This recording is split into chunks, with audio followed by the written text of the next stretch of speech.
So you're called for an Aliyah.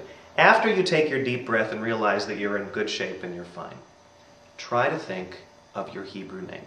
Now, when I ask you what your Hebrew name is, it's not just your Hebrew name, because we never assume that we are alone in the world as just ourselves. Yes, we live in the United States of America, and so we think that being an individual is an important thing, and of course it is, but we are always connected to our parents. If we have converted to Judaism, our parents are considered Abraham and Sarah, our ancient patriarch and matriarch. So, if you are a man, then you are, let's say your name is David. You are David ben, which means son of, and your father and your mother. Let's say your father's name was Herschel and your mother's name was Miriam. So you are David ben Herschel uMiriam. And that's what the person standing right here, the Gabbai, will want to know when he or she calls you up for your Aliyah. They will say, if you were a man, Ya'amod David ben Herschel uMiriam Shlishi. Let's say you had the third Aliyah. That's what they would say, the third. Now let's say you're a woman. The same idea. Let's say your name is, let's say your name is Miriam. Okay, so you know that your name is Miriam. Bat is the word for daughter of. So you're Miriam Bat. And let's say that your father is Yirmiyahu, Jeremiah.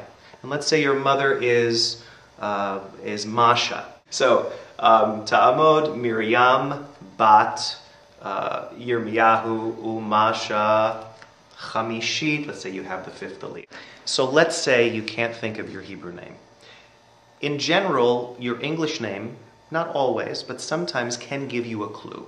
And the truth of the matter is, if you're wrong, you will not be hit by lightning, nor will the person who calls you up. Now, ideally, you're watching this before you have your Aliyah. So remember, it's like you can call right now. I mean, hopefully, one of your parents is still alive, one of your siblings is still, somebody in your family, old Aunt Gracie, somebody knows your Hebrew name.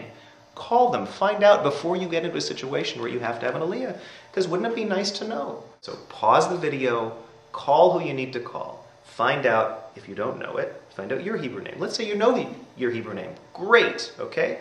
Let's say you don't know your father's Hebrew name. Same thing, call a relative who might.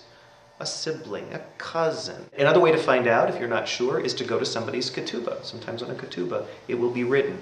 Ask your rabbi, ask a rabbi, ask anybody you know who knows Hebrew well enough that they can read a ketubah and find out what your name is, your father's Hebrew name, your mother's Hebrew name. Now let's say you get to shul and you just didn't have time to do all that. Take the best guess you can. Let's say your name is Bruce. Often, not always, that's Baruch. Doesn't have to be. You can always find out the real one, but for the time being, for this particular Aliyah, nobody's going to get hurt if you're wrong this first time, okay? So let's say you're Baruch. Let's say your father's name was Morris. Often Moshe. Not always. Could be something else. Could be Mordechai. Could be something doesn't even start with an M sound. It could be a totally different name. But again, you can find out another time. Some people know their name and their father's name. They don't know their mother's name. At AJ, we like to include both father's and mother's name. But again, if you get up there and you just can't remember both names, give us what you got. We will call you up even if you can't think of the accurate name. We want you to have the honor.